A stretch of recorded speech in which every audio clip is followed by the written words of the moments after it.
Hey everybody, it is Jason from the Texas Gun Vault 2, and I'm out here in the garage. I'm actually recording on my new phone. Yeah, I got a Galaxy 23S Ultra yesterday, and it has all these awesome cameras on it, but I'm using the front-facing camera so I can actually see what I look like. But anyway, so I hope the video quality is a little bit better. It doesn't fit in the little stand that I had developed for the previous camera. As you see, it actually fell down. Oh no. All right, let's see if I can turn this back up, maybe, and hopefully it will stay.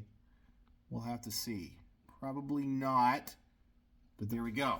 Okay, so that's the issue. I'm dealing with that. I gotta somehow figure out a way to hold this new camera phone up. But anyway, you guys know in this channel I just record on my phone instead of use my nice camera setup. But anyway, I'm out here in the garage getting ready to clean a Primary Weapon Systems Diablo 762x39 upper receiver that I just did a product review on. And this thing honestly really surprised me. But I thought while I was out here cleaning this up, I would talk to you about some good news and some bad news. The good news first, okay? Let's talk New Mexico and what happened out in New Mexico. I made a video, and you guys already know, because I think every gun channel in the world has talked about it, but what happened in New Mexico with the governor essentially trying to ban guns in the city of Albuquerque and Bernalillo County, and just through executive action, simply stating that she has the power to do it and no right is absolute. And I have to say, number one, of course, she's a tyrant and she should be impeached for what she did because she blatantly violated her oath. But I got to hand it to my fellow patriots out in New Mexico. You know, I've been kind of worried about New Mexico. I talked about in my video how much I love that state and how much I fell in love with that state when I lived there from 2002 to 2004. And as it's turned more and more blue, I've been worried that essentially it was going the way of California. But the patriots out there had a peaceful protest in Old Town in Albuquerque, openly carrying firearms and making their voices heard and having civil disobedience and no violence at all. And even the sheriff of Bernalillo County has said that there's no way to enforce it. He's not going to enforce it. And even anti-gun groups have said that what she did was an overstep. I mean, I couldn't believe that David Hogg came out and said, you can't suspend the Constitution like that. I mean, I was like, wow. You know, sometimes you got to give credit where credit's due. And I give credit to David Hogg. I also saw that some of the other, like the Brady campaign and some other people came out and said, you can't do this. I was like, wow. I don't know if that's like them like realizing like this is a losing issue, even though in their hearts they may believe it. I have no idea.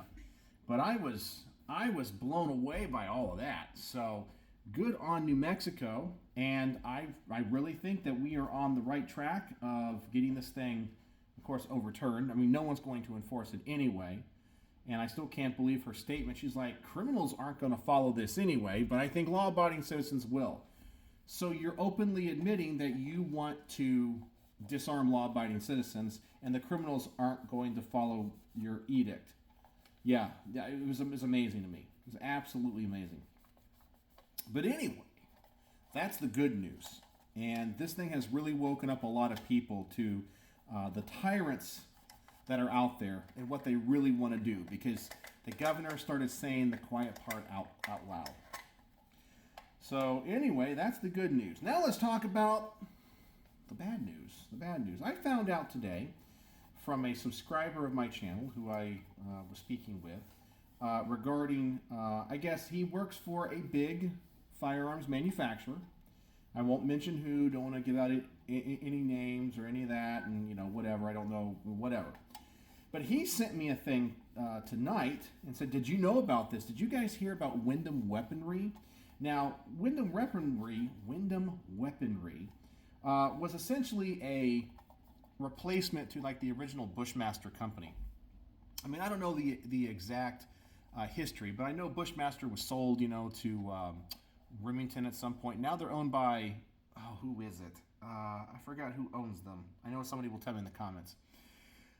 But anyway, when they moved out of Maine, where they were founded, the people that had the factory and essentially the people that worked with the company started up Windham Weaponry, and they were making good quality AR-15s, kind of in the same quality and vintage. And by vintage, I guess I mean styles as Bushmaster. Anyway, it turns out they're closing up. I don't know what happened. In their public statement, they were thanking all the people that have, been their loyal supporters and bought their products. And I guess they said that the firearms industry right now is just too tumultuous, and they can't make it. And I know of other companies that have kind of gone this way, and it kind of surprises me because I would think the firearms industry right now would be booming. I mean, I'm hearing that they're doing like 1 million NICS checks every week. Oh, sorry, every week, every month. They're selling so many guns, and we have an anti-gun administration. They're doing anti-gun things, and usually that pushes people to go out and buy guns. But I also think that there's also a problem when it comes to the Second Amendment and the business side of things. One of the things that I can tell you as a self-employed person and I guess just kind of running a business, I guess you'd say a small business owner, is there's a business side to what you do, and there's the, I guess the passion side of what you do. And many times you have people that get, I think, into the firearms industry, and they're very, very, very passionate people. They love firearms, they love firearms design, but they're crappy business people, right? Or, like we hear all the time about FFLs going out of business because they can't keep their records straight. When the ATF comes and does their annual inspection and they open their books and they got 4473s not filled out right, they can't account for all their inventory. It's like, how? They're coming. Why can't you do this? I have no idea. But it seems like some of these companies are this way. I mean, I don't know if it's true or not. Another company that I've reviewed guns and worked with them, one called North Star Arms. Somebody, I guess, that used to work for them came on my channel, on my reviews, on my main channel, and told me they only have like 2 employees left. I guess they're not making guns anymore. I have no idea. Their website's up. I don't know if that's so true or not. But anyway, I guess some companies are going by the wayside, and I don't understand why that is. The companies that I think would fail seem to do well, and the companies I think that would do great, the company I think that would do great would fail, and the companies I think that would fail are doing great. Like, I don't know. It's because the business side of things and the passion side of things are two different sides of the coin. But you got to have both to be successful in this world. Anyway, but I guess Windham Weaponry is going away. Now, I don't own any Windham Weaponry ARs, but I know people that absolutely love them. So you guys need to go check out any information you can find. If you like Windham Weaponries and you want to, I don't know, maybe if you're a collector and like their stuff, maybe if you can find some of their stuff still in stock somewhere, now might be the time to go, find it. Because you might never, ever be able to buy any of that again. Man, this upper is filthy. Whew. I got to figure out how to take this charging handle off as well. So here's the piston. It looks like it comes off here at the front, but I got to figure that out. So anyway, that's all I wanted to talk about tonight. I'm waiting on a few more things, and we're going to start my Mark 12 Mod 1 build. And I decided that I'm going to do it because of YouTube policies and people reminding me about it.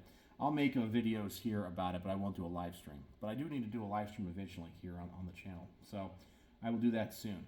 But anyway, I got to clean this upper receiver up. I got a few more things I got to do. Then I got to go invoice my clients for the day. Yeah, that sucks. And then I can go to bed. But anyway, let me know what's on your mind. What's going on? Are you happy about New Mexico and how the people are rising up? And are you sad about Windham Weaponries? So I know I was. So anyway, as always, thanks for watching.